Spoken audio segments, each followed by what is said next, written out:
சிவம்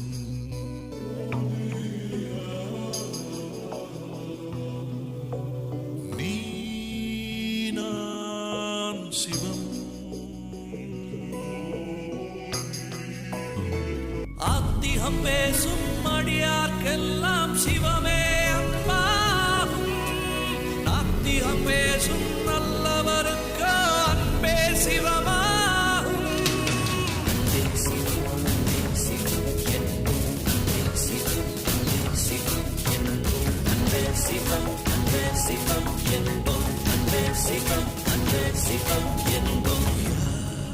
யார் யார் சிவம்